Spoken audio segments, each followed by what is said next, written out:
This club became the center of one of the biggest equipment controversies in golf history.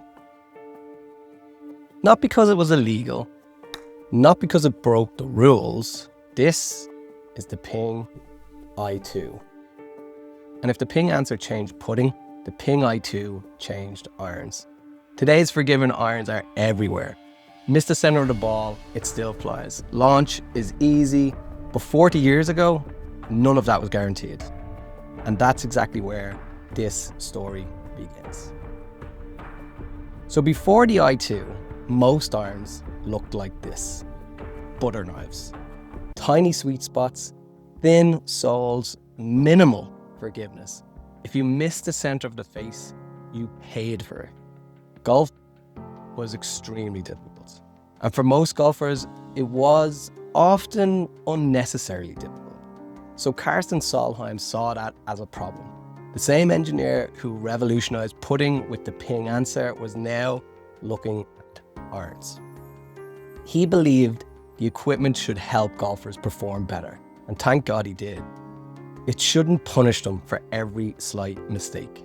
So Ping continued experimenting with perimeter weighting, moving weight away from the center of the club head, increasing stability, improving forgiveness, helping shots fly higher, helping them fly straighter.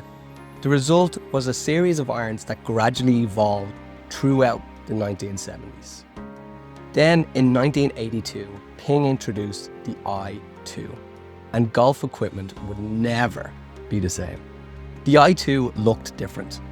Offset, perimeter weighting, a distinctive toe shape, a larger profile than many golfers were used to. This is pretty large. Some thought they were ugly. Some thought they looked fairly unconventional.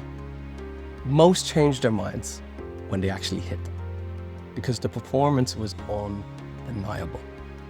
i2 made difficult shots easier, and easier shots more consistent. Not just for professionals, for everyday golfers. And I think that's the most important part of the actual story here. The i2 wasn't designed exclusively for those elite players. It helped everyone. High handicappers, weekend golfers, club golfers, tour professionals. And because of that, the wins started piling up. Throughout the 1980s and the 1990s, i2 irons became one of the most successful iron designs in professional golf. Major championships? Tick. Tour victories? Tick. Worldwide success? Tick. Their influence spread far beyond Ping. Soon, every manufacturer was chasing the exact same goal. They wanted more forgiveness, more consistency, more performance, and then came the controversy. By the mid-1980s, Ping introduced i2 irons, featuring what became known as square grooves, or U-grooves. To understand why this mattered, we need to talk about spin. When grass, moisture, or debris gets trapped between the club face and the golf ball, controlling spin becomes more difficult. The i2 groove design helped maintain more consistent performance from rough lies. Many players loved it. The governing bodies were less enthusiastic. In 1989, the USGA ruled that certain i2 groove specifications did not conform to their interpretation of the actual rules. Ping disagreed. The company argued that the clubs had been designed and approved under existing standards. That what followed wasn't simply a debate about grooves, it became a legal battle about equipment regulation, measurements, and how golf's rules should be applied. The dispute lasted years. Eventually, settlements were reached. Certain i2 clubs were grandfathered under existing agreements, and one of the strangest chapters in golf history began. Because decades later, some of those old i2 clubs could still legally appear in professional golf. The controversy just simply refused to die. In 2010, after new groove regulations were introduced, several professionals explored using old Ping I2 wedges because of those grandfathered rules. Suddenly, a golf club originally released in the 1980s was making the headlines again. Nearly 30 years later, that is remarkable. But here's the thing.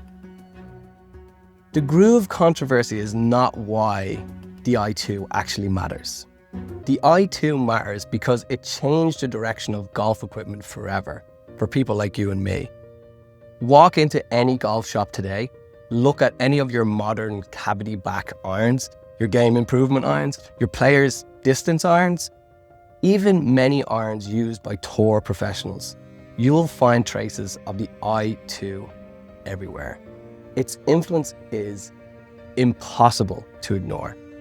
Just as the Ping answer became the blueprint for modern putters, the I2 became one of the blueprints for modern irons. Karsten Solheim saw another problem, and once again, he solved it before anyone else. This particular club here is an 8-iron club that most golfers today would attempt to hit. It's not intimidating, it's not demanding, and honestly, it doesn't make it terrifying, but it represents something much bigger than a golf club.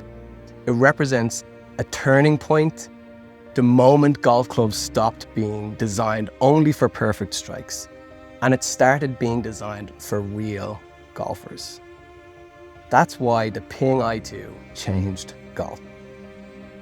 This has been Clubs That Changed Golf, Episode 2. Next time we're looking at another club that reshaped the game forever, the Callaway Big Bertha, the driver that helped send Persimmon into retirement. If you want to find out more, like and subscribe. See you next time.